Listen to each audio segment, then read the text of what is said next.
The hum of the dishwasher filled the quiet kitchen as I wiped down the counter, lost in thought. The day had been long, but the routine of cleaning helped me unwind. My phone buzzed on the table, its vibration rattling against the wood. I glanced at the screen. Daniel. My husband's name glowed in white letters, and a flicker of unease settled in my chest. We hadn't spoken much lately.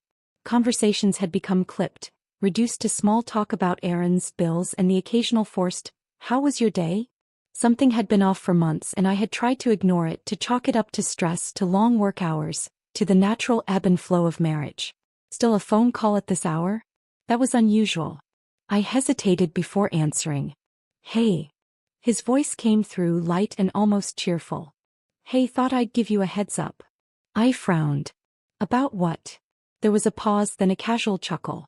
"I sold the house." For a moment my mind went blank. "You what?" My voice came out hoarse, like I had swallowed sand. "The house," he repeated as if I hadn't heard him the first time. "I sold it. Got a great offer, and honestly it's a win-win. We needed a change anyway." I gripped the phone tighter. "Daniel, tell me you're joking." "Why would I joke about something like this?" He laughed again, and it sent a shiver down my spine. "Look, it's already done. The papers are signed. You'll need to start packing soon. The new owners take possession in a week." My stomach twisted, nausea bubbling up as I tried to process his words. "You sold our home. Without telling me. Without even asking." Another pause. A shorter one this time. "I didn't think you'd take it well," he admitted. "You get too emotional about this stuff, and I wanted to handle it like an adult." I nearly choked. "Daniel, this isn't just some impulse purchase at the store. It's our home." "Was our home," he corrected. "Look, don't be dramatic. This is better for both of us." "Better for both of us? Both of us?" Something in the way he said it, so dismissive, so final, made my pulse pound in my ears. This wasn't just about money. This wasn't just about the house. "You already found somewhere else to live, didn't you?" My voice was cold now, steady in a way that surprised me. He didn't answer immediately. The silence stretched. Finally he sighed. "I was gonna tell you soon." A sharp, bitter laugh escaped me before I could stop it. "Oh, I bet you were. I don't see why you're making such a big deal out of this," he said, exasperation creeping into his tone.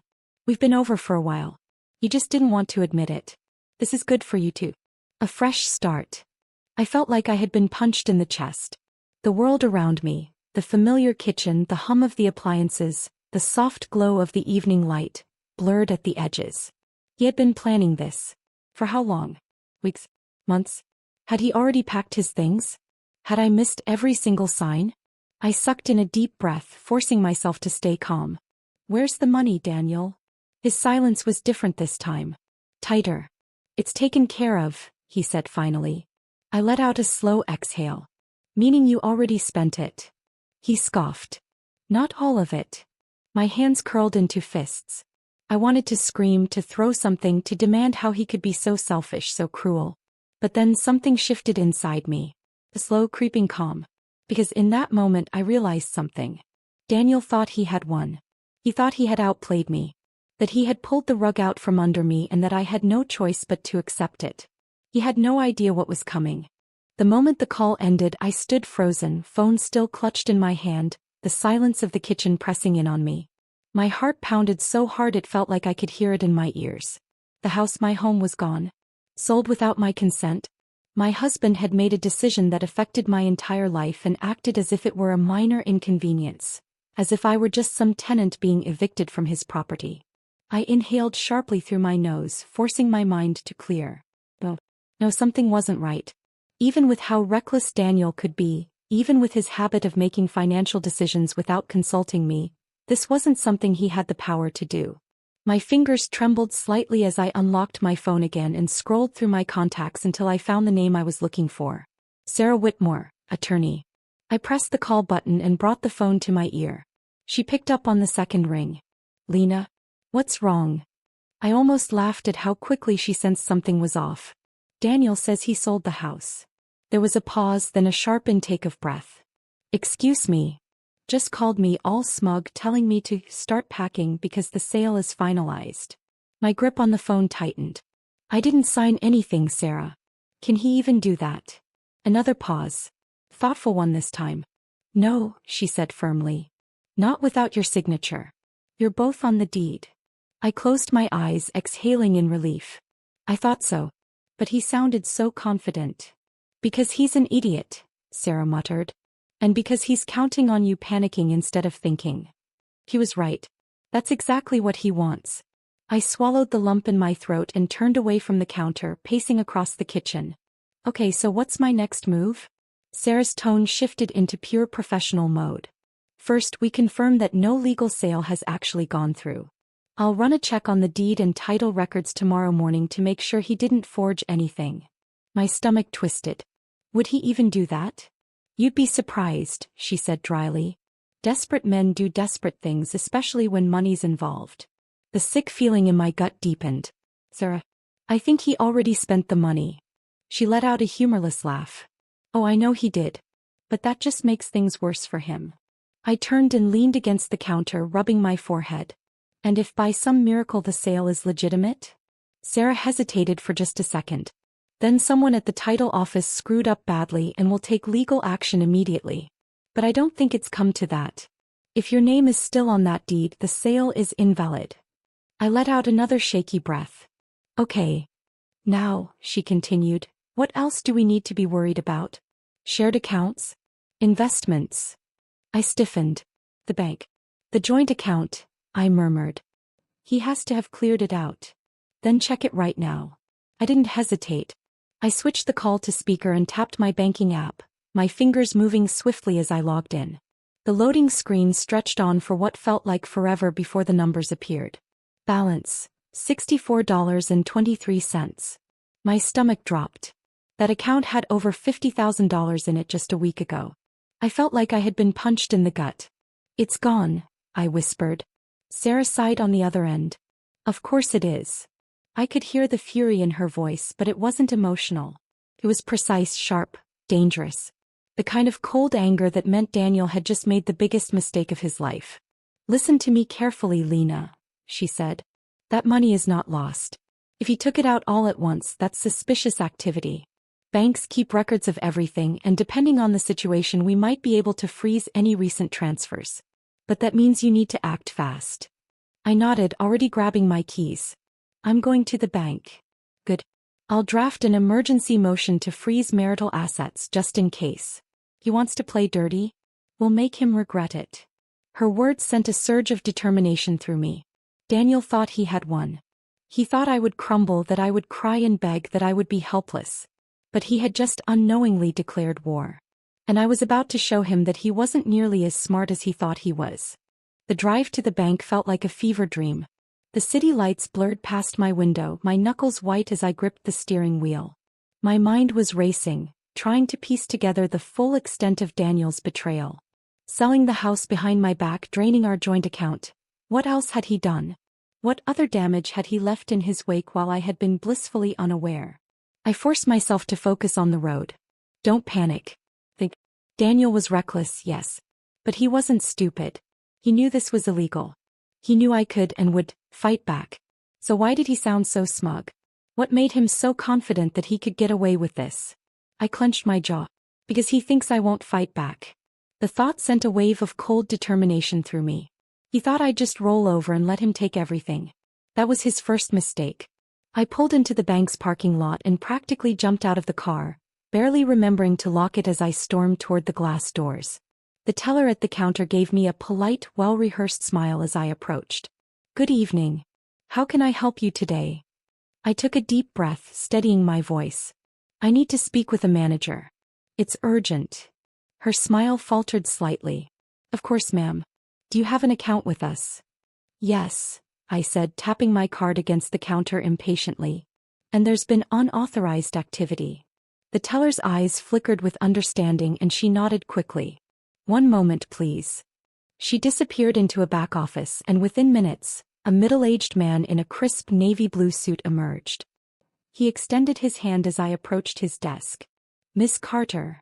Yes, I said, shaking his hand firmly before sitting down. My name is Robert Simmons. I understand there's an issue with your account. I wasted no time. My husband, Daniel Carter, cleared out our joint account today. Over $50,000. I didn't authorize it. And I need to know exactly where that money went. Robert's expression remained professional, but I caught the flicker of surprise in his eyes. That's a significant withdrawal. I nodded sharply. Which is why I need it traced right now. He turned to his computer, fingers moving swiftly across the keyboard. I held my breath, watching as he navigated through screen after screen. Then he frowned. What? I demanded, leaning forward. What do you see? Robert hesitated, glancing at me. The withdrawal was made in multiple transactions throughout the past 2 weeks. I stiffened. What? He turned the screen slightly so I could see. He's been moving money out gradually. 5,000 here, 7,000 there. Never enough to trigger a fraud alert, but over time. My stomach churned. He hadn't just woken up today and decided to steal from me. He had been planning this. Rage bubbled up in my chest, burning hot and sharp. Robert scrolled further. The most recent transaction was today. A wire transfer. My blood ran cold. To where? I asked, my voice eerily calm. Robert clicked a few more times, then exhaled through his nose. A private account in the Cayman Islands. The room tilted. Daniel hadn't just taken the money. He had hidden it offshore. I gripped the arms of the chair, my nails digging into the fabric. My ears were ringing. Miss Carter. Robert's voice pulled me back. Do you want to dispute the transactions? I forced myself to breathe, to focus. Panicking wouldn't fix this. I met his gaze. Yes. And I need you to freeze any further activity on the account. Immediately. Robert nodded. I can put a temporary hold on it while our fraud department investigates. However, since your husband is a co-owner, it might take legal action to fully recover the funds. Legal action. I exhaled slowly, my mind clearing. I already have a lawyer working on it. Robert's eyes sharpened. Good. He typed a few more things, then looked at me again. Ms. Carter, if he's moving money offshore, he's trying to make sure you can't access it during divorce proceedings. I clenched my jaw. I know. And I wasn't going to let him get away with it. Robert straightened. I'll flag the transactions and send everything to your lawyer. In the meantime, I suggest gathering all financial records you have. I nodded, standing up. Thank you. As I walked back to my car, the cold night air stinging my skin, I pulled out my phone and dialed Sarah. She picked up on the first ring. Talk to me. He wired the money to the Caymans, I said, unlocking my car with trembling fingers. It's offshore. Sarah swore under her breath. They. That complicates things, but it's not impossible to fight. We'll hit him with a marital asset concealment claim. Judges hate that kind of thing. He thinks he's smart, but this just makes him look guilty as hell. I sank into the driver's seat, gripping the steering wheel. I want him to pay for this, Sarah. He didn't hesitate. Oh, he will. And as I sat there in the dark, heart still pounding, I realized something. Daniel thought he had won. But this wasn't over. Not by a long shot. The drive home was a blur of headlights and traffic lights, my grip on the steering wheel tight enough to make my fingers ache. The cold night air seeped in through the barely cracked window, but it did nothing to cool the fire burning in my chest. Daniel had planned this. He hadn't just emptied our account in a moment of impulse. He had been siphoning money for weeks, slowly bleeding me dry while smiling in my face every morning. He had known exactly what he was doing. And now he thought he had won. I exhaled sharply as I pulled into the driveway, the familiar sight of my house, standing tall against the night sky. The porch light was on, casting a warm glow over the front door, but it felt different now. Tainted. Like Daniel had taken something from it just by daring to think he had the right to sell it. I slammed the car door shut and strode inside, locking it behind me. My hands were still shaking, but not from fear. From rage. I grabbed my laptop from the kitchen counter and sank into the dining chair, my mind already racing through everything Sarah had told me. If Daniel was hiding money offshore, that meant he was trying to keep it out of reach during the divorce. It also meant he had no intention of playing fair. Fine. I wasn't going to play fair either. I pulled up our financial records, scanning through every statement, every charge, every wire transfer. Daniel had always been careless with money, but now that I was looking for the signs, they were painfully obvious. $3,200. Luxury hotel in Miami. $5,500. Jewelry boutique in Manhattan. $1,800. Private charter service. I clenched my jaw. None of this had been for me. I had been living under the same roof as this man while he spent our money on some other life. Some other woman. My stomach twisted, but I forced myself to push past the betrayal. The emotions could wait. Right now I needed to focus on facts. I grabbed my phone and called Sarah. She answered immediately. Tell me you found something. Oh, I found plenty. My voice was steady, but there was steel underneath. He wasn't just transferring money offshore. He was spending it. Hotels, jewelry, private flights. And none of it for me. Sarah sighed, but there was a sharp edge to it. Then we have him. Judges hate this kind of thing. If he was using marital assets for an affair, that puts us in an even stronger position. But we need to move fast. I nodded, already pulling up my email. I'll send you everything now. What's next? I'm filing an emergency motion first thing in the morning, she said. We'll request an immediate freeze on any remaining marital assets, and we'll petition the court to force him to disclose everything. Bank accounts, offshore holdings, hidden investments. If he lies, that's perjury. Good. Let him lie. Sarah hesitated before continuing, her voice softer now. Lena, this is going to get ugly. He's going to fight this. Are you ready for that? I exhaled slowly. Was I ready? Daniel had lied to me. Stolen from me. Sold my home out from under me like I was nothing more than an afterthought. I tightened my grip on my phone. I was born ready. Sarah chuckled, but there was pride in her voice. That's what I like to hear. Get some rest. Tomorrow we go to war. I hung up and sat there for a moment, staring at the glowing screen of my laptop. The house was quiet, but my thoughts were deafening. Daniel thought he was in control. He thought I'd break, that I'd cry, that I'd beg him for scraps of what I had built. But he was wrong. He had just made the biggest mistake of his life. And I was going to make sure he never forgot it. The morning light filtered through my bedroom window, casting long shadows across the walls. I had barely slept. Every time I closed my eyes, I saw Daniel's smug expression, heard his voice telling me to start packing like I was nothing more than an inconvenience. But today things were changing. I showered quickly, dressed in my sharpest blazer, and pulled my hair into a sleek ponytail. Today wasn't about emotions. It wasn't about betrayal or heartbreak. Today was about strategy. As I poured my coffee, my phone rang. Right on time. I answered before the first ring finished. Tell me you have good news. I have great news, she said, and I could hear the satisfaction in her voice. I filed the emergency motion first thing this morning. The judge granted a temporary freeze on all remaining marital assets. I gripped the edge of the counter. So he can't touch anything else? Not a cent. A slow, triumphant smile spread across my face. Also, she continued, I contacted the buyer of the house. I stiffened. And Sarah exhaled sharply. Exactly what I suspected. Daniel lied to them too. He told them both of you had agreed to the sale and that all paperwork was in order. When I informed them that your name is the sole legal owner, they were, let's just say, not happy. I could only imagine. Someone had just handed Daniel a pile of money under false pretenses, and now they were finding out the sale was invalid. Are they going to sue him? I asked, taking a slow sip of my coffee, enjoying the idea. They haven't decided yet, Sarah admitted. But they have pulled out of the deal entirely. I nearly dropped my mug. Wait, so the sale isn't just illegal, it's cancelled? Completely void, she confirmed. Your house isn't going anywhere. A laugh escaped me, a real, genuine laugh for the first time in days. Oh, I bet Daniel is livid right now. Oh, honey, Sarah said, her tone dripping with amusement. You don't even know the half of it. He called my office an hour ago, screaming. I leaned back against the counter, savoring the moment. And I didn't pick up. I let out another laugh. God, I love you. She chuckled. I love winning even more. Now here's the thing, we need to stay ahead of him.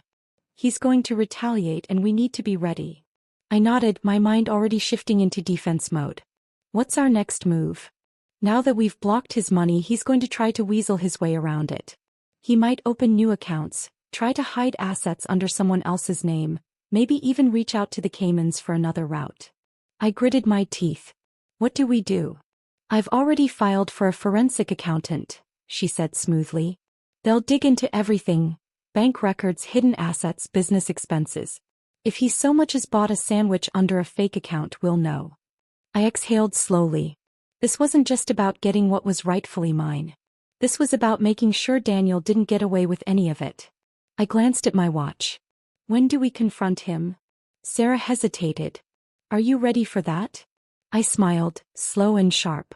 Oh, I can't wait. Good, she said, matching my energy.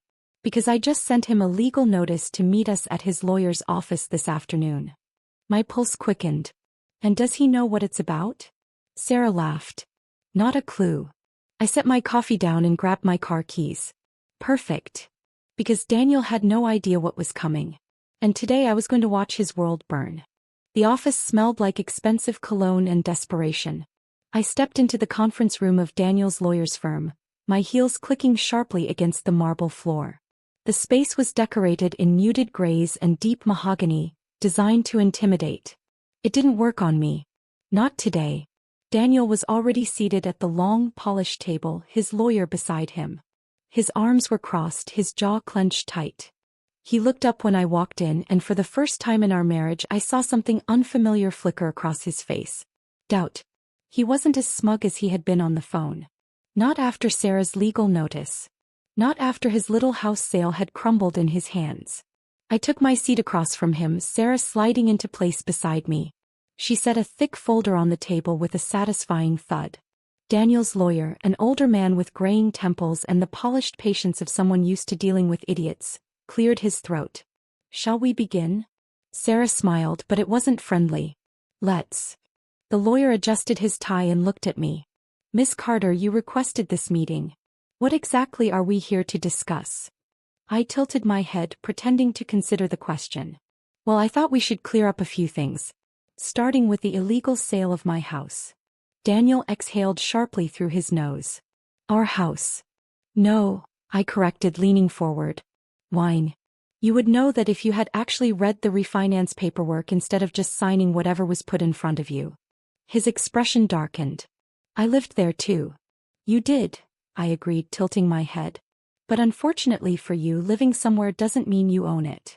Sarah slid a document across the table, tapping it with her manicured nail. This is a copy of the deed, Mr. Carter. As you can see, Lena is the sole owner of the property. Your attempt to sell it was not only unethical, it was fraudulent. Daniel's lawyer picked up the document, his face remaining neutral as he read it. But I saw the slight way his brow furrowed, the way he shifted in his seat. He knew Daniel had screwed up. Daniel's jaw flexed. This is ridiculous. I had every right to. To what? I cut in. Lie to a buyer?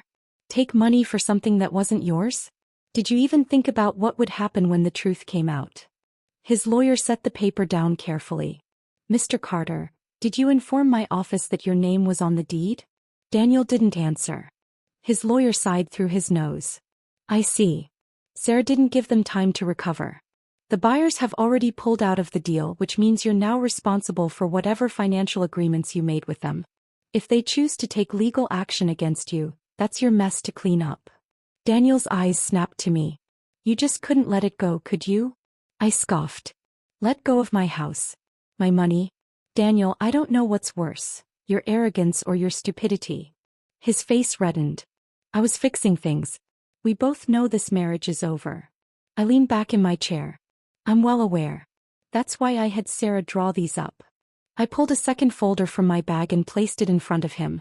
Divorce papers. Daniel stared at them like they might bite. His lawyer cleared his throat. We assumed this was coming, of course. However, before Mr. Carter signs anything, we need to discuss division of assets. Sarah's lips curled into a smile. Oh, I'd love to discuss assets. She opened her folder again, revealing a neat stack of financial statements. Let's talk about the $50,000 your client illegally drained from the joint account. Daniel stiffened. I didn't. Sarah slid another paper toward his lawyer. This is a copy of the wire transfer records. Your client began siphoning money out weeks ago, and yesterday he made a final transfer to a private account in the Cayman Islands. The lawyer took the paper, his frown deepening as he read. Mr. Carter, is this accurate? Daniel's silence was answer enough. Sarah continued, her voice smooth and cutting. Marital asset concealment is a very serious offense, and if Mr. Carter refuses to disclose the full extent of his financial manipulations, we'll be forced to take this to court. Daniel's nostrils flared. I needed that money. It's not like you weren't going to take everything in the divorce anyway. I laughed, shaking my head. Oh, Daniel. You have no idea how much worse you just made things for yourself. Sarah nodded. By attempting to hide marital funds, you've given us grounds to file for a larger portion of the remaining assets.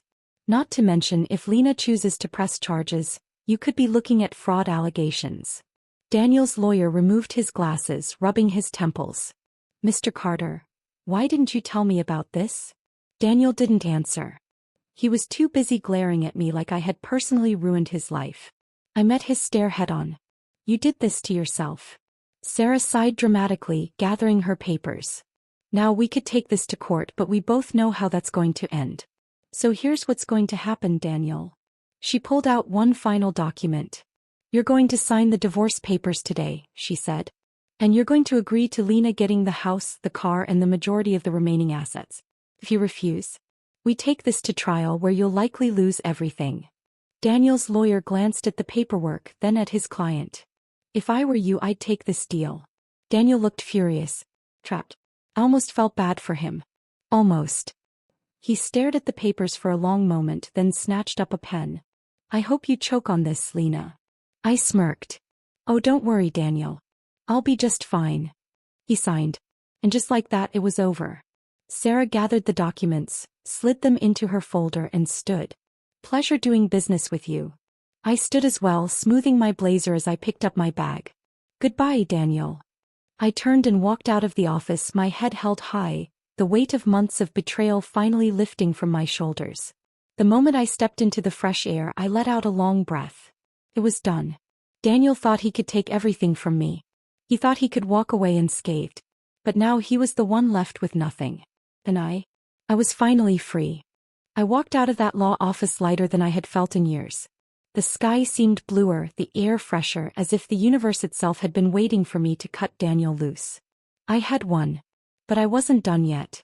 Sarah had already arranged for a locksmith to change the locks on my house while I was at the meeting, ensuring that Daniel couldn't slither back in.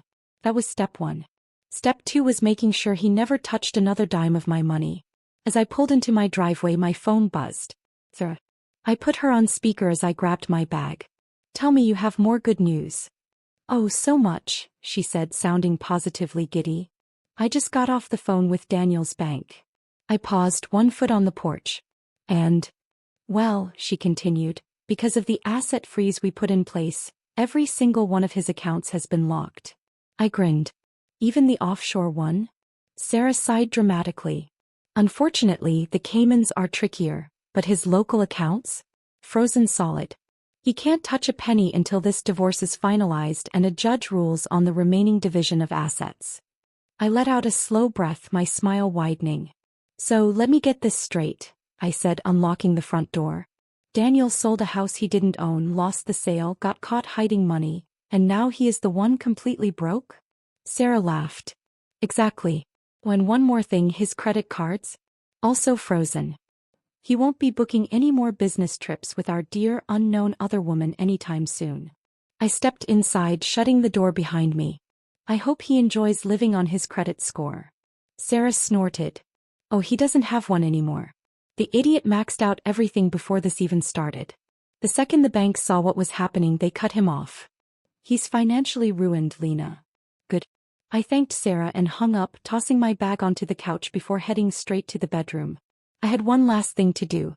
The closet still smelled like him. His cologne lingered on the jackets he had left behind, and his ties hung in neat little rows, like he still had some sort of presence in my life. Not anymore. One by one, I pulled out his clothes and tossed them onto the floor. Shirts, jeans, jackets, all of it. I dragged a box from the garage and shoved everything inside, taping it shut before scribbling a note on top. Daniel, your lawyer can pick this up. You are no longer welcome here. I didn't even feel angry anymore. I just felt done. I hauled the box to the porch and set it beside the door, then dusted off my hands. That was the last piece of him I was willing to deal with. As if on cue, my phone buzzed again. Daniel. I let it ring. Then another message came through. Daniel, Lena, we need to talk. You're being completely unreasonable. I rolled my eyes. I'm being unreasonable? I ignored him. But the messages kept coming. Daniel, I'm coming to get my stuff. Daniel, you can't keep me out of the house. And then the real kicker. Daniel, I should have drained all the accounts when I had the chance. You're a snake. I laughed out loud. A snake? Oh, the irony. I screenshotted the message and forwarded it straight to Sarah. She replied instantly. Sarah, perfect. More evidence of financial misconduct. This just keeps getting better for us. I smirked. Daniel had spent our entire marriage underestimating me. He thought I would break, that I would cry and beg him to stay. Instead, I had taken everything from him before he even realized what was happening. And the best part?